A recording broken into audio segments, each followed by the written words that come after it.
Auzubillahiminash-shaitanir-rajim. Bismillahir-rahmanir-rahim. Again, I welcome to all of you on the platform of CSS Greenby. This is Agha Shahryar Khan.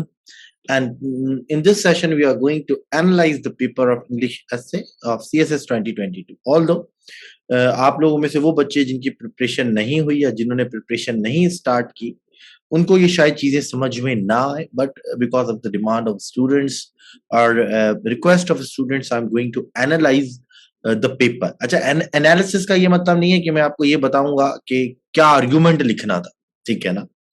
यानी इसमें ये कभी भी नहीं analysis में बताऊंगा कि ग्लोबलाइजेशन का मतलब क्या है, या ग्लोबलाइजेशन ऑफ मार्केट का कॉन्सेप्ट क्या होता है, या जी ग्लोबल पॉलिटिक्स और इंटरनेशनल रिलेशंस में क्या फर्क है और क्या चीजें होती हैं, कंट्रोवर्शियल इश्यूज ऑफ फेमिनिज्म क्या थे. एनालिसिस का मतलब होता है कि कॉम्प्रीहेंड किस तरह करना और लिखना क्या था, ठीक है ना. ऑब्वियस सी बात है, जो बच्चे पेपर में गए होंगे तो उनमें से काफी बच्चों के ये इश्यूज जो है वो प्रिपेयर होंगे और काफी बच्चों ने काफी अच्छा परफॉर्म किया होगा. अच्छा जी, पहली बात यह है कि this years English essay paper is somewhat different from the previous years. पहली वजह कि इसके अंदर लिटरेरी टॉपिक सिर्फ एक था और बाकी सब के सब करंट अफेयर्स बेस्ड टॉपिक थे. Apart from topic 8 is there such a thing as ethical consumerism. इसके अलावा और पार्ट और point 4 imagination is more important than knowledge. सबके सब जो है वो लिटरेरी टॉपिक्स थे, ठीक है जी. अगर आप 2016 का पेपर देखें या 2018 का देखें या 20 का देखें या 21 का देखें, जो है तो आपको जो है लिटरेरी टॉपिक ज्यादा नजर आएंगे. ये अगर आप देखें तो यहाँ पे आप देखें आर्ट फॉर पीस, ये भी एक लिटरेरी टॉपिक है. Truth is lived not taught, ये भी एक लिटरेरी टॉपिक है. Sometimes we do not see what we see, ये भी इस तरह का एक टॉपिक है. तो पहली चीज. फिर दूसरी चीज, इस साल में जो थोड़ा सा डिफरेंस था कि ओपन एंडेड टॉपिक ज्यादा थे, ठीक है ना. अब ओपन एंडेड टॉपिक और क्लोज एंडेड टॉपिक्स का क्या मतलब होता है, मैं आपको एक चीज बताता हूँ कि फॉर एग्जाम्पल यहाँ पे लिखा हुआ है, अगर आप देखें कि एक्सपेंडिंग इंफॉर्मेशन टेक्नोलॉजी अ कर्स और ब्लेसिंग. वो आपसे पूछ रहा है कि भाई आईटी आपके नजदीक कर्स है या ब्लेसिंग. तो ये आपको वो एक पूरा फोकस बता रहा है कि आईटी के इस पूरे ऐसे का दारो मदार ये है कि कर्स और ब्लेसिंग के बीच में आपने डिबेट करनी है. या फिर classroom decides the future of nation. वो आपको कह रहा है कि भाई क्लासरूम जो है वो future of the nation decide करता है, यानी education future of nation decide करती है, और उसका पूरा फोकस ही इस ऐसे का ये है. ये ओपन एंडेड टॉपिक नहीं है. For example, democracy and literacy do not move together. वो आपको कह रहा है कि डेमोक्रेसी और लिटरेसी साथ साथ नहीं चल सकते, ये आपको चीजें प्रूव करनी है. ये एक ओपन एंडेड टॉपिक नहीं है. ओपन एंडेड टॉपिक क्या है? फॉर एग्जाम्पल यहाँ पे अगर आप देखें कि global politics and international relations, उसने दो चीजों को मिक्स करा, global politics and international relations. इसकी क्या डायमेंशन है, इस ऐसे का क्या फोकस है, either positives, negatives, prospects, challenges, opportunities, क्या लिखनी है वो उसने आपको नहीं बताया. यानी you have to set the direction of this essay by yourself, ठीक है जी. तो ये कहलाते हैं ओपन एंडेड ऐसे यहाँ पे आपको मिलेंगे. For example, human development and economic sustainability, again an open ended topic. कि क्या है human development and economic sustainability में क्या डिमांड कर रहा है, वो उसकी डायरेक्शन आपको खुद सेट करनी पड़ेगी. क्लोज एंडेड क्या है? For example, is how is terrorism and its perception shape by mass media. ये क्लोज एंडेड टॉपिक. वो आपसे पूछ रहा है कि भाई टेररिज्म की परसेप्शन मीडिया ने किस तरह शेप किया और उसके अंदर क्या क्या चीजें हैं वो आप बताइए. तो ओपन एंडेड टॉपिक थोड़े से इसमें थे और क्लोज एंडेड टॉपिक भी मौजूद थे, लेकिन to a certain extent it is different. But our traditional paper कोई इतना ज्यादा मुश्किल या कोई इतना ज्यादा आसान या कोई इतना ज्यादा चेंज पेपर नहीं था.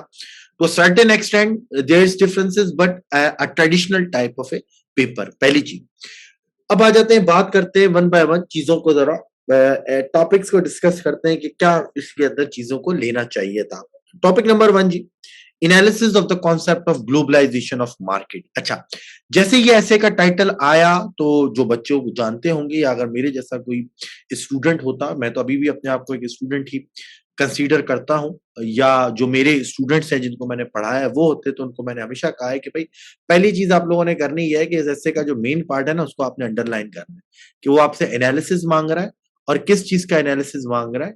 ग्लोबलाइजेशन ऑफ मार्केट्स का, ठीक है. Analysis concept of the globalization of market. तो सबसे पहले आपको चीज पता होनी चाहिए कि भाई क्या मुझे ग्लोबलाइजेशन ऑफ मार्केट्स का पता है, क्या उस कॉन्सेप्ट का मुझे पता है, क्या मुझे जो है वो मार्केट लिबरलिज्म का आइडिया है, क्या मुझे सप्लाई चेन्स का अंदाजा है, क्या मुझे वैल्यू चेन्स का अंदाजा है, क्या मुझे जो ट्रेड पॉलिसीज है उनका अंदाजा है, जो ट्रेड है टैरिफ्स के ऊपर पॉलिसीज की जाती है, या जो जिसको कहते हैं concept of globalization of markets के, क्या बोलना चाहिए उसको, बैकड्रॉप के पीछे, यानी जो पीछे से इस कॉन्सेप्ट के थ्रू स्ट्रिंग्स को पुल किया जाता है उसका आपको अंदाजा है। ठीक है कि भाई फॉर एग्जांपल शेवरले है और बड़ी बड़ी एमएनसीज हैं, आप अफ्रीका में जाएं तो वो पूरा के पूरा पॉलिटिक्स को कंट्रोल करके बैठी हुई है, ठीक है ना। अगर किसी ने इकोनॉमिक हिटमैन पढ़ी हो कभी, किसी ने book confession of economic hitman, तो उसको अंदाजा होगा कि मैं किस चीज की बात कर रहा हूं। तो अगर किसको ग्लोबलाइजेशन ऑफ मार्केट का पहली बात है अंदाजा होगा तो वो ये ऐसे अटेम्प्ट करना चाहिए। फिर दूसरी बात है कि it is not about the globalization of market, कि सर मुझे ग्लोबलाइजेशन ऑफ मार्केट का पता है, मुझे पता है कि भाई ट्रांसनेशनल ट्रेड किसे कहते हैं, और जो एमएनसीज का फैलना, और जो है ये तमाम चीजें जो मैंने आपको बताई, सप्लाई चेन्स, वैल्यू एडिशंस, इन सब चीजों का मुझे पता है। फिर बात आती है क्या आपको एनालिसिस का पता है, कि एनालिसिस किसे कहते हैं। एनालिसिस कहते हैं कि पहले तो वो चीज, वो कॉन्सेप्ट पता हो, फिर उसके पॉजिटिव्स पता हो, उसके वीक पॉइंट्स पता हो, उससे क्या इंपैक्ट आ रहा है वो पता हो, वीक पॉइंट से क्या चैलेंजेस क्रिएट है वो पता हो, और फिर उसका सॉल्यूशंस पता हो, और फिर फ्यूचर में उसके प्रोस्पेक्ट्स पता हो। ये कहलाता है एनालिसिस या क्रिटिकल एनालिसिस। तो ये जो एनालिसिस में, मुझे नहीं पता कि बच्चों ने क्या किया, काफी लोगों ने पॉजिटिव्स और नेगेटिव्स लिखी है। It's not only about the positives और negative, it is about the concept, the strong points, the weak points, its impact, फिर उसके इम्पैक्ट्स को से जो यानी पॉजिटिव नेगेटिव इम्पैक्ट दोनों, फिर उसके सॉल्यूशंस और फ्यूचर प्रोस्पेक्ट को आप किस तरह देख रहे हैं, और उसके अंदर तमाम डायमेंशन। हालांकि इसने ग्लोबलाइजेशन ऑफ मार्केट लिखा हुआ है, लेकिन उसके अंदर आप जब उसके चैलेंजेस डिस्कस करेंगे तो उसमें एक पॉलिटिकल डायमेंशन भी है, जैसा कि मैंने कहा कि बैक से जो स्ट्रिंग्स पुल किए जाते हैं, एक पॉलिटिकल इलीट को जो है वो कैप्चर कर लिया जाता है। फिर जिन बच्चों का आईआर है उनको पता है कि वर्ल्ड सिस्टम थ्योरी क्या होती है, कोर स्टेट्स होती हैं, पेरिफेरी स्टेट्स होती हैं, सेमी पेरिफेरी स्टेट्स होती हैं, किस तरह जो है कुछ स्टेट्स को सिर्फ रॉ मटेरियल पे लगा दिया जाता है, कुछ स्टेट जो है फाइनल प्रोडक्ट को जो है वो मैन्युफैक्चर कर रही होती हैं। तो ये चीजों का पहले तो कॉन्सेप्ट, फिर उसका एनालिसिस। अगर किसी बच्चे ने यूं किया है introduction, concept of globalization of market, strong point, और फिर कहां से आया ग्लोबलाइजेशन ऑफ मार्केट का थोड़ा सा बैकग्राउंड, फिर उसके स्ट्रॉन्ग पॉइंट्स क्या है, वीक पॉइंट्स क्या है, उसके इंपैक्ट्स क्या आ रहे हैं, उसके चैलेंजेस क्या आ रहे हैं, सोल्यूशंस और फ्यूचर प्रोस्पेक्ट क्या है। अगर कॉन्सेप्ट क्लियर है और ये चीजें की, ऐसे जरूर पास होगा। लेकिन अगर ग्लोबलाइजेशन ऑफ मार्केट का नहीं पता, ऐसे फेल है।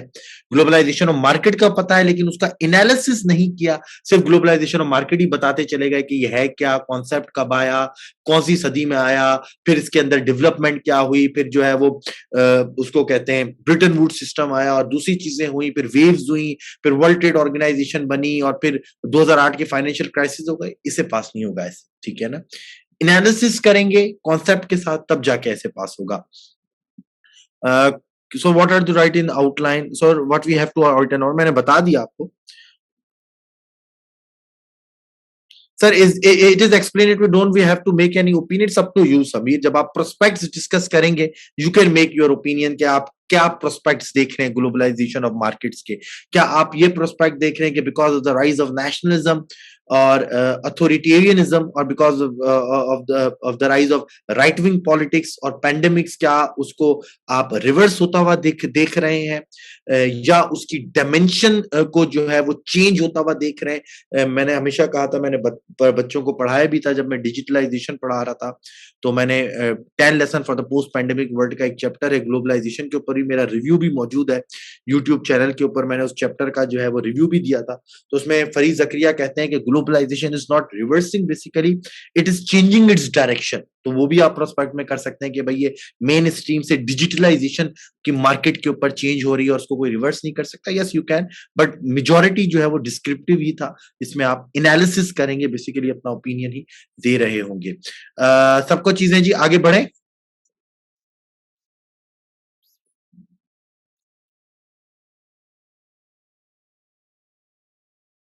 जी, ग्लोबलाइजेशन ऑफ मार्केट्स, बिल्कुल डिजिटलाइजेशन का अगर आपको कॉन्सेप्ट पता है कि आप यहाँ बैठ के अमेज़न में कोई चीज़ बेच सकते हैं और आप जो है वो यहाँ बैठकर जो है वो किसी भी दुनिया के स्टॉक्स खरीद सकते हैं, ठीक है ना, अलीबाबा से आप चीज मंगा सकते हैं। तो it is all about the globalization of market.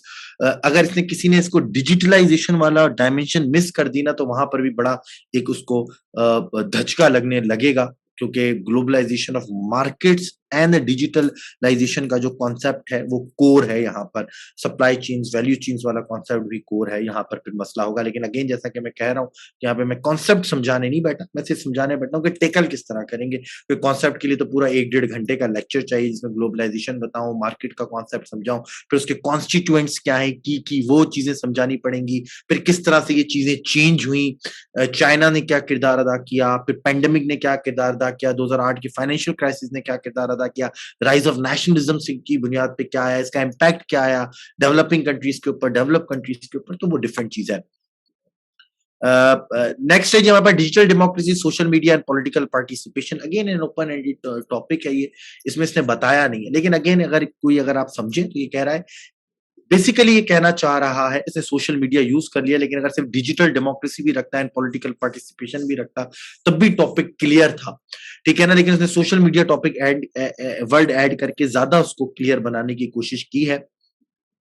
मेरी आवाज ही सबको सही आ रही है?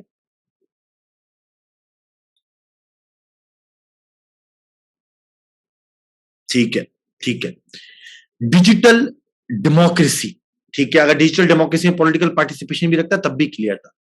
डिजिटल डेमोक्रेसी का मतलब है कि किस तरह डिजिटल प्लेटफॉर्म को यूटिलाइज करते हुए जो पॉलिटिकल पार्टीज हैं वो अपने मैनिफेस्टोस को रन कर रही हैं, और उसके उसके ऊपर पॉलिटिकल पार्टिसिपेशन का क्या इम्पैक्ट आ रहा है, और उससे ओवरऑल डेमोक्रेसी के ऊपर क्या इम्पैक्ट आ रहा है, ठीक है ना।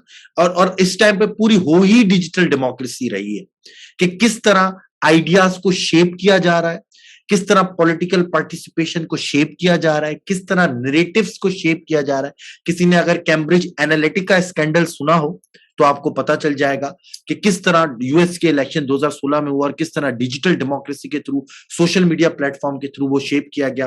किसी को अगर ये पूरा हिलरी क्लिंटन के अगेंस्ट जो कैंपेन सोशल मीडिया पे रन की गई टू प्रोपेगेट प्रोपेगेंडा, वो अगर किसी को पता हो, उसमें पिज्जा गेट स्कैंडल था, बहुत सारे स्कैंडल्स से जिसको रन किया गया, वहां पे आपको चीजें पता चल जाएंगी किस तरह जो है सोशल मीडिया से पॉलिटिकल पार्टिसिपेशन और डिजिटल डेमोक्रेसी किस तरह जो है वो उसके ऊपर इम्पैक्ट आ रहा है। पॉजिटिव इम्पैक्ट भी है अपनी जगह, आपने देखा कि जो है वो जो उर्तुगान था, जब वहां पे एक अटैम्प की गई, एक कू की, मिलिट्री कू की अटैम्प की गई, तो उर्दुगान ने एक सोशल मीडिया वेबसाइट के ऊपर एक वीडियो के थ्रू जो है वो एक पैगाम दिया, और आपने देखा कि लाखों लोग स्ट्रीट के ऊपर आए, और फिर वो जो मिलिट्री कू की अटैम्प थी उसको फेल किया। तो डिजिटलाइज डेमोक्रेसी से पॉलिटिकल पार्टिसिपेशन, बड़ी अरब स्प्रिंग की मिसाल आपके सामने, किस तरह जो है वो सोशल मीडिया प्लेटफॉर्म को यूज किया गया to democratize the country. But negatives भी हैं आपके सामने, जो है वो यूएस इलेक्शंस को इन्फ्लुएंस किया गया, वो भी आपके सामने example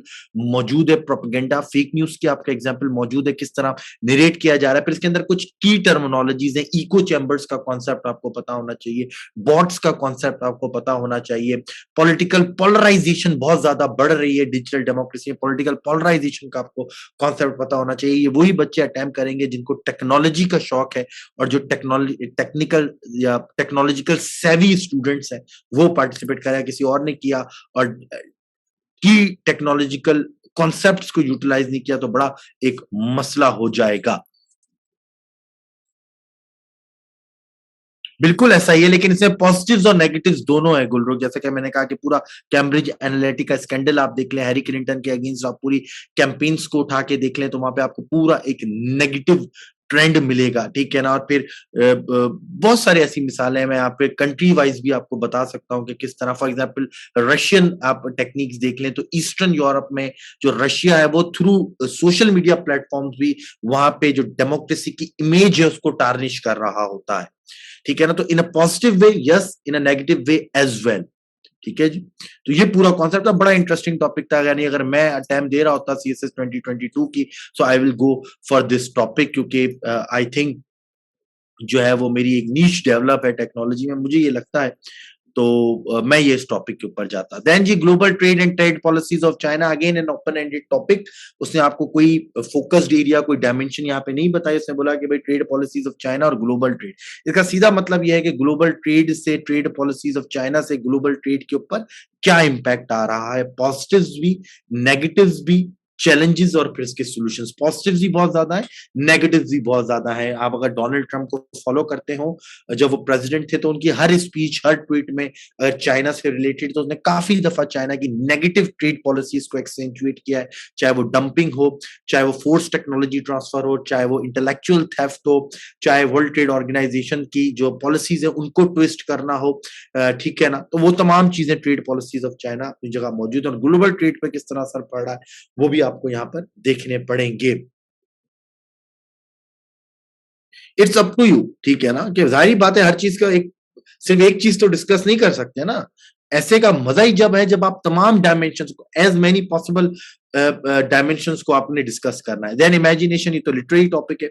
global politics and international relations, again an open ended topic. How global politics is shaping international relations, ये है इसकी बेसिकली डायमेंशन इस ऐसे की। अगर जिन बच्चों का आईआर है वो ये टॉपिक अटेम्प्ट करें, जिन बच्चों का आईआर नहीं है, अगर उन्होंने ये टॉपिक अटेम्प्ट किया है तो बड़ा मुश्किल हो जाएगा उनको यहाँ पर जस्टिफाई करना अपना स्टांस, क्योंकि यहाँ पर टर्मिनोलॉजीज भी हैं। Global politics it to a certain extent different है इंटरनेशनल रिलेशन से। किस तरह ग्लोबल पॉलिटिक्स से इंटरनेशनल रिलेशन शेप हो रहे हैं, ये आपने यहाँ पे बताना था। Introduction, dynamics of global politics अभी क्या है, and how current global politics is shaping international relations, उसके क्या चैलेंजेस आ सकते हैं, उसके क्या सॉल्यूशंस हैं और उसके क्या फ्यूचर प्रोस्पेक्ट हैं। अगर आप इस तरह इस ऐसे को हैंडल कर रही हैं then well and good. Otherwise अगर ये कॉन्सेप्ट ही नहीं पता कि ग्लोबल पॉलिटिक्स किसे कहते हैं, इंटरनेशनल रिलेशंस कहते हैं, और उसके बावजूद you are attempting that essay, it mean you basically committed a suicide, ठीक है ना। तो यहाँ पर है। फिर जी the controversial issues of feminism and contemporary women rights movements. अगर आपको पता है कि कंटेम्परेरी वुमेन राइट्स मूवमेंट्स हैं क्या, पहले तो ये बात करना होनी चाहिए। यहाँ पे उसने ये नहीं पूछा कि यहाँ पर कि भाई फेमिनिज्म क्या है, या उसने ये नहीं पूछा कि जेंडर इक्वालिटी क्या है। असल में हमारे बच्चों का मसला होता है फेमिनिज्म देखा, जैसा कि मैंने पहले ही कहा था, तो लिख दिया introduction, concept of feminism, types of feminism, waves of feminism, क्योंकि जेंडर स्टडीज एक ऑप्शनल होता है, तो वही लिखकर आ गया और बोला कि हम पास हो जाएंगे। नहीं जी, दो चीजें आपको पता होनी चाहिए। पहले तो कंटेम्परेरी वुमेन राइट्स मूवमेंट्स हैं क्या, ना सिर्फ पाकिस्तान की बल्कि ओवरऑल इस टाइम पे कंटेम्परेरी वुमेन राइट्स मूवमेंट क्या है। मीटू मूवमेंट एक वुमेन राइट्स मूवमेंट है। इसके अलावा बहुत सारी दूसरे हमारे आप वुमेन राइट देखें तो औरत मार्च भी होता है, वो तो एक मार्च है। इसके अलावा जी एक जहेज खोरी बंद करो के नाम से एक वुमेन राइट्स मूवमेंट चली थी। I am unbreakable, don't beat me, I am unbreakable, इसके नाम से एक वुमेन वो राइट मूवमेंट थी पाकिस्तान के अंदर, ठीक है। इसी तरह ग्लोबल लेवल के ऊपर एक बहुत सारी वुमेन राइट्स मूवमेंट है। फिर उसने बोला कि ना सिर्फ वुमेन राइट्स मूवमेंट बताएं बल्कि उसके अंदर जो कंट्रोवर्शियल इश्यूज है ना वो आप डिस्कस करें। Again it is a tricky essay, it is not an open ended essay, ये एक ओपन एंडेड ऐसे नहीं है। औरत मार्च एक मूवमेंट नहीं है, औरत मार्च एक प्रोटेस्ट है बेसिकली, ठीक है ना। उसके पीछे मूवमेंट है क्या है कि भाई औरतों को राइट्स दिए जाए, ठीक है ना, तो औरतों को राइट्स दिए जाए। लेकिन अगेन कंट्रोवर्शियल इश्यूज में आप फेमिनिज्म में आप कह सकती हैं एलजीबीटी के राइट्स हैं, वो एक कंट्रोवर्शियल इशू है, ठीक है ना। जो है इसी तरह जो बात की जाती थी, अगर आप यूएस पॉलिटिक्स में बात करें तो वहां पर जो क्या बोलते हैं अबॉर्शन के राइट्स हैं, वो एक कंट्रोवर्शियल इशू है फेमिनिज्म मूवमेंट का। तो आपको क्या कंट्रोवर्शियल इश्यूज पता है, ये बात होगी। कंटेम्परेरी मूवमेंट्स पता है, एक ये बात होगी।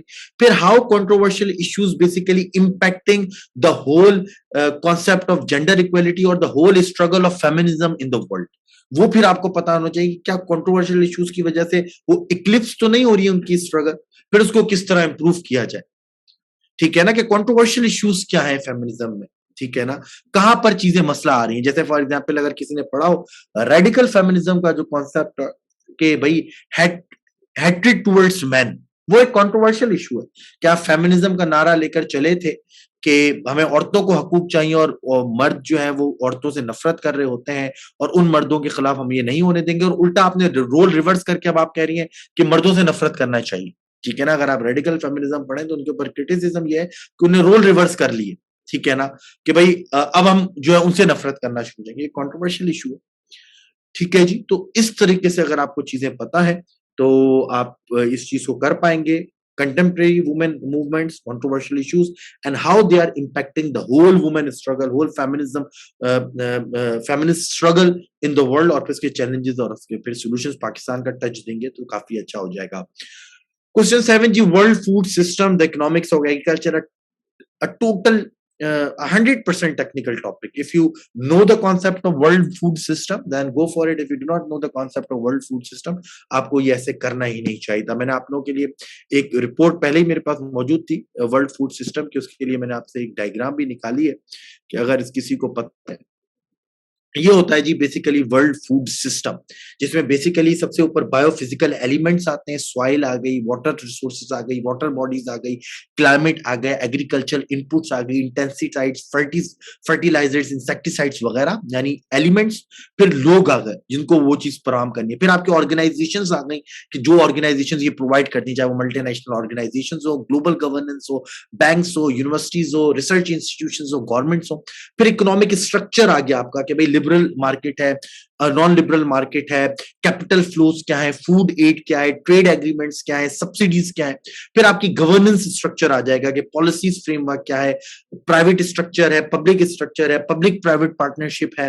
फिर आपका सोशल स्ट्रक्चर आ जाएगा कि सोशो कल्चरल नॉर्म्स क्या है, उसकी साइंटिफिक पैराडाइम्स क्या है, इकोनॉमिक पैराडाइम्स क्या है। और इन चीजों को मिला के जो है वो फूड एक जो है वो बनता है, सिस्टम बनता है। ये आपके नाम ने यहाँ पे लिखा हुआ भी होगा, सिस्टम स्ट्रक्चर ऑफ फूड। और ये बेसिकली पूरी 2017 की एक रिपोर्ट थी, आई थिंक वहां से ये टॉपिक लिया गया, लेकिन मैं बोल नहीं सकता था global food system and analysis. But again अगर ये किसी को ग्लोबल फूड सिस्टम का कॉन्सेप्ट ही नहीं पता और सिर्फ वो जो है वो लिखने जा रहा है और समझ रहा है कि ये फूड क्राइसिस के ऊपर है, तो ऐसी बात नहीं है। ये फूड सिस्टम का बेसिकली इकोनॉमिक्स जो है उसको डिस्कस करना चाह रहा है कि उसके अंदर क्या मसले मसाइल है, किस तरह उसको चीजें सही करनी चाहिए। Again technical topic.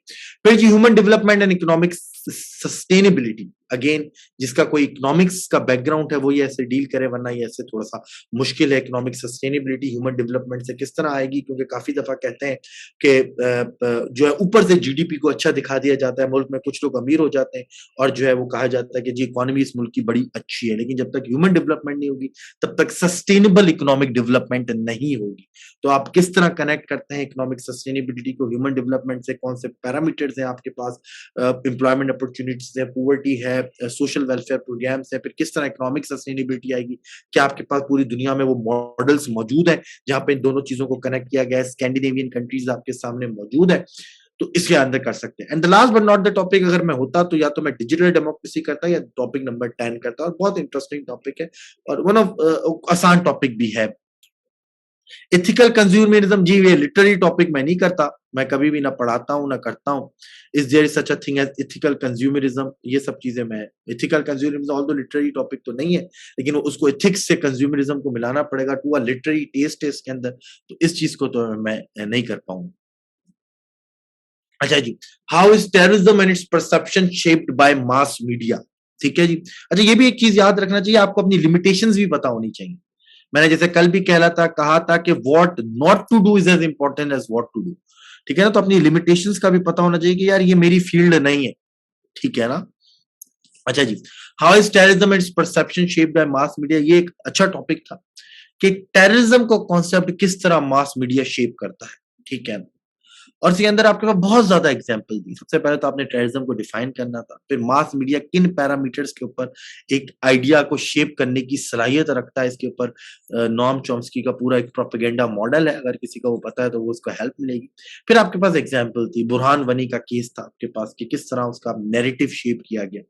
आप टेररिज्म को कैटेगराइज भी कर सकते थे कि एक जगह जो है वो नेशनलिस्ट टेररिज्म है, इथिकल रिलीजियस टेररिज्म है, फिर जो है वो जो ये व्हाइट सुप्रीमिस्ट टेररिज्म है एक तरफ वो है, और उसके आपने बुरहान वनी का पूरा एक केस था कि किस तरह इंडिया ने उसको टेररिज्म टैग किया।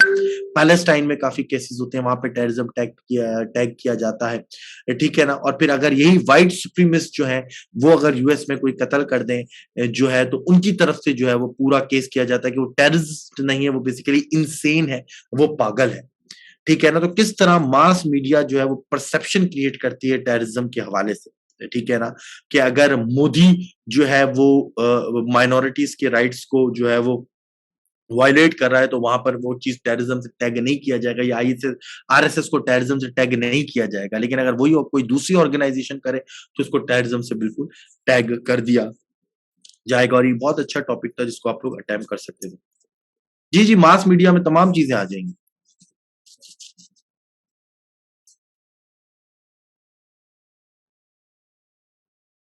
जी जी, बिल्कुल इसी तरह की चीजें होंगी जी। चले जी, that is it from my side. In 2 days we have discussed a lot, comprehensive हमने डिस्कशन की। और इसके अंदर हमने सीएसएस प्रिपरेशन से पहले जनरल कैटेगरीज की, आपके तमाम जनरलाइज क्वेश्चंस का जवाब दिया, व्हाट टू प्रिपेयर और basics of CSS, optional subject selection, notes making, revision, retaining of information, schedule क्या होना चाहिए। और फिर दूसरे सेशन में हमने एसए का कोशिश की आपको समझाया जाए, what to prepare, how to prepare, from where to prepare, how to improve, strategy क्या होनी चाहिए। फिर एनालिसिस भी करके आपको बताया कि it's all about comprehension of topic. अब जो हमारा एसए का बैच है वो आप देख चुके हैं, वो स्टार्ट है। इंशाल्लाह मैंने जो आपको वो दिखाया था, अगर यहाँ पर मौजूद हो मैं दिखा देता हूँ दोबारा कि वो हमारा ऐसे का बैच स्टार्ट है। If you are willing to join, we welcome you on our platform. और अगर आप नहीं भी ज्वाइन करना चाहते, so it's up to you. इसके अंदर कोई मसला नहीं है। एक सेकेंड।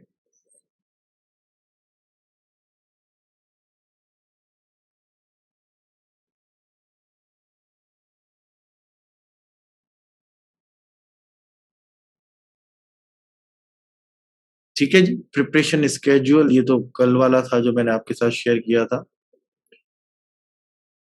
ये रहा जी रोड में, आप सबको नजर आ रहा होगा जी। हमारी ओरिएंटेशन सेशन हो गया, हमारी 21 मई को पहली क्लास है। अर्ली बिट डिस्काउंट वो तो खत्म हो चुका है 10th ऑफ मई को।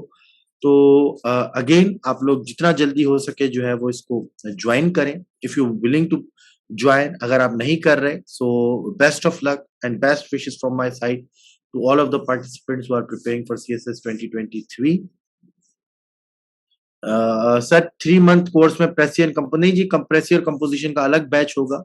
वो 2 months का कोर्स होता है जो हम इंशाल्लाह जून में स्टार्ट करेंगे, प्रेसियर कंपोजिशन का बैच। ठीक है जी, तो ये ऐसे है, अपने पास से अज्यूम ना करें कि इसके अंदर ये होगा, इसके अंदर वो होगा। जो मैं कह रहा हूँ वही है, ये आपके सामने रोड मैप है।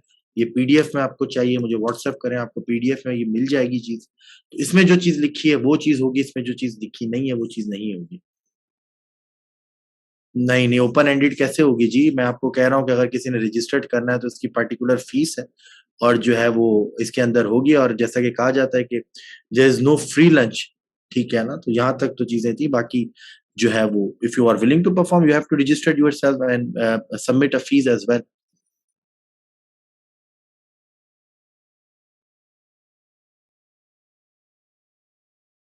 ये अच्छा सवाल है जी। कुलसूम ने एक बड़ा अच्छा सवाल किया है कि सर ऐसे से पहले कितनी अच्छी इंग्लिश होनी चाहिए। तो पहले पहले तो कुछ नहीं होनी चाहिए।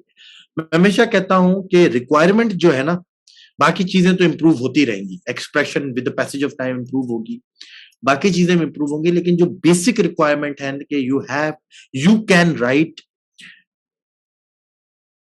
Tenses, you can write basically, या you should not commit the error of tenses. ठीक है ना, मैं ये तो नहीं बोलूंगा कि you can write grammar error free language, वो तो मुश्किल है। लेकिन एटलीस्ट टेंसेस की आपने गलती नहीं करनी बस। ऐसा नहीं होगा कि पास्ट से शुरू किया और आगे प्रेजेंट आ गया, और जो है वो सिंगुलर जहां पे प्रोनाउन लगाना था वहां प्लूरल प्रोनाउन लगा दिए, तो फिर तो मसला है। फिर वहां पर जो है फिर वो कंपोजिशन की क्लासेस ज्वाइन करनी पड़ेंगी। लेकिन एटलीस्ट अगर आपकी टेंसेस की है, then you have to write, you have start preparing essay as well. हमारे बच्चों का ये भी एक मसला शुरू से देखा गया है कि वो अंग्रेजी सही करने में लग जाते हैं पूरा साल। वो अंग्रेजी तो सही हो जाती है वरना पर ऐसे का टाइम बचता नहीं है। तो अपने इंग्लिश और ऐसे को दोनों को साथ साथ चलाएं। एक बात याद रखिएगा, इंग्लिश ऐसे is an exam of arguments, structure, and composition is an exam of English language, but English language जो है वो बेसिक आपकी कम से कम सही होनी चाहिए। ये सबका सवाल मैं दे चुका हूँ जी।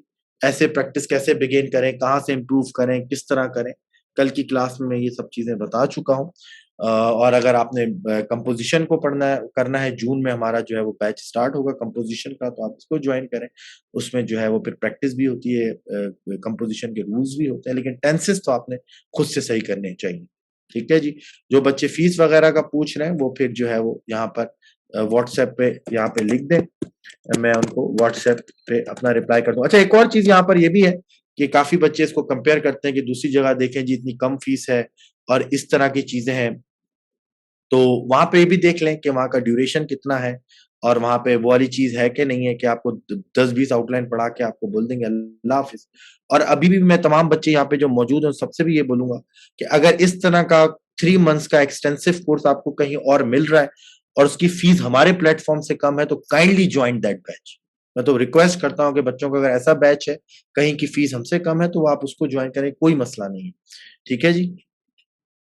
ऐसे नेक्स्ट बैच कब होगा जी? नेक्स्ट बैच का मुझे नहीं पता, I am living in the present scenario. तो अभी तो ये बैच शुरू हो रहा है, आगे का किसी को नहीं पता। यस, जून में हम कंपोजिशन का बैच स्टार्ट करेंगे, वन पेपर एमसीक्यूज का बैच स्टार्ट करेंगे और फिर शायद जून के एंड या जुलाई में करंट अफेयर्स, पाकिस्तान अफेयर्स का स्टार्ट करेंगे। चलें जी, थैंक यू सो मच। इंशाल्लाह we will meet to the students who will registered in our platform. Otherwise आप लोगों से किसी और ओपन सेशन में या किसी बुक रिव्यू में या किसी न्यूज़ पे वीक एनालिसिस में मुलाकात होगी। थैंक यू सो मच जी। इंशाल्लाह। अल्लाह हाफिज़ एंड टेक केयर।